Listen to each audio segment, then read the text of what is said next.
most companies that seek growth capital don't understand how venture capitalists and private equity groups, even though they're only buying a minority stake investment in the business, can obtain tacit control through rights, preferences, other forms of tripwires in a typical financing agreement.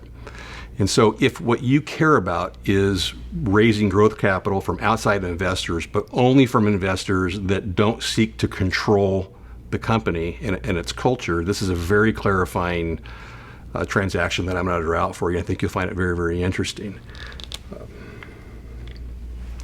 Let's assume that you wanted to, you're willing to give up 20% of your company for $3 million.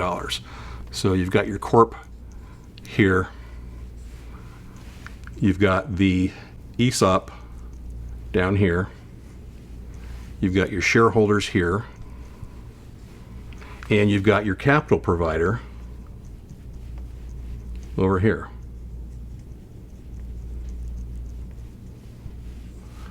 Rather than traditionally selling the stock directly to the capital provider, the corporation can authorize newly issued shares, sell those shares to this employee stock ownership trust, 20% of the company, we said, for $3 million.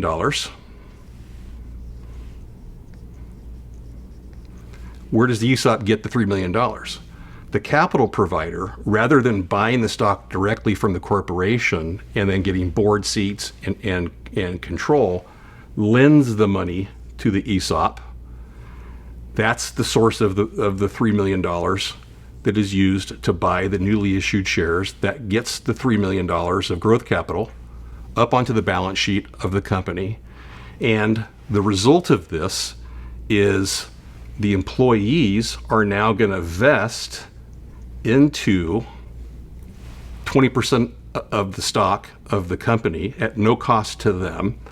There's a tax shield on the future earnings of the corporation equal to $3 million, tranche one, tranche two, forever, 25% of the annual payroll expense of the corporation. If a capital provider wants to give you the money and only cares about their interest, their return essentially, which is probably going to be about 12 to 18% is what they're going to target from an equity investment, we can give that return to them by having them finance the transaction in this way through a 7 to 10 year duration loan.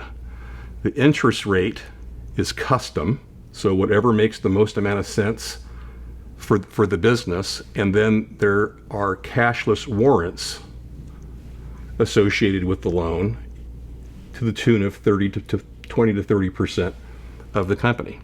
So if the capital provider cares about the return only rather than controlling your corporation and when it sells to get their return, this is a very elegant way for them to get their return, you to get your money for growth, and at the same time, the added benefit is that the at no cost to them, the employees are highly motivated by virtue of vesting in 20% of the stock of the company.